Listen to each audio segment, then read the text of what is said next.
Welcome. I'm Jerry Oginski, a medical malpractice trial lawyer practicing law here in the state of New York. Today's topic are 4 things that a malpractice lawyer looks for when you walk into his office. Today's topic is a little bit different than what we usually do. Usually we give information to the client about things they need to know before they ever walk into an attorney's office. In today's topic, we're now turning it around a little bit. We're now looking from the viewpoint of the attorney and what the attorney sees when you walk in the door.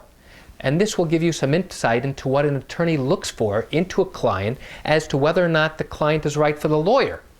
Number one of the things your attorney is going to look for is honesty. They're going to look at how honest you are in describing what happened to you.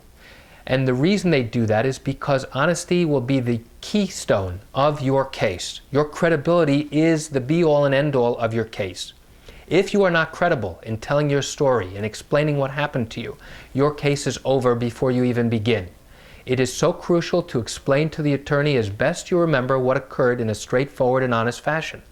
If for some reason you are hiding things, you are not honest with your attorney, you are keeping things from him, it's going to create a significant problem for you and your attorney down the road. Number 2, the attorney looks at you and sees how you present yourself.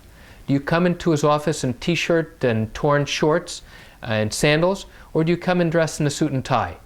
Now, that's not to say that you have to be, dressed to the nines when you walk into an attorney's office, but when you sit down in the attorney's office, they look at you as if you are a witness in a witness chair at trial 2 or 3 years down the road.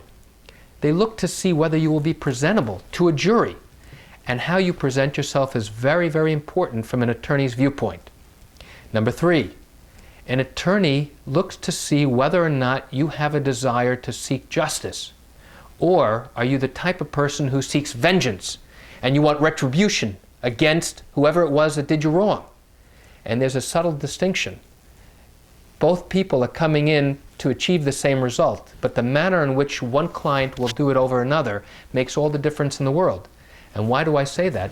Because the attorney is looking at how a jury is going to perceive you at trial. If you are hostile and angry and seek vengeance and retribution, a jury is going to see that and recognize that you are here not for true justice, but doing it to get back at whoever it was caused your injuries. And while that may be a motivating factor for you to bring a lawsuit, that should play no part in presenting yourself to the attorney or throughout the course of litigation. Number 4, the lawyer looks to see whether the client who comes into their office is looking to get better, or are they simply waiting around for their case to play out to its conclusion and waiting hopefully to get some compensation. The difference is remarkable, and the attorney will take note of it and decide whether or not this is the right client for him to pursue a case like this. And why is this important? Because ultimately at trial, a jury is going to have to look at you and decide whether or not they're going to award money if they feel that there's been wrongdoing and the wrongdoing caused injury.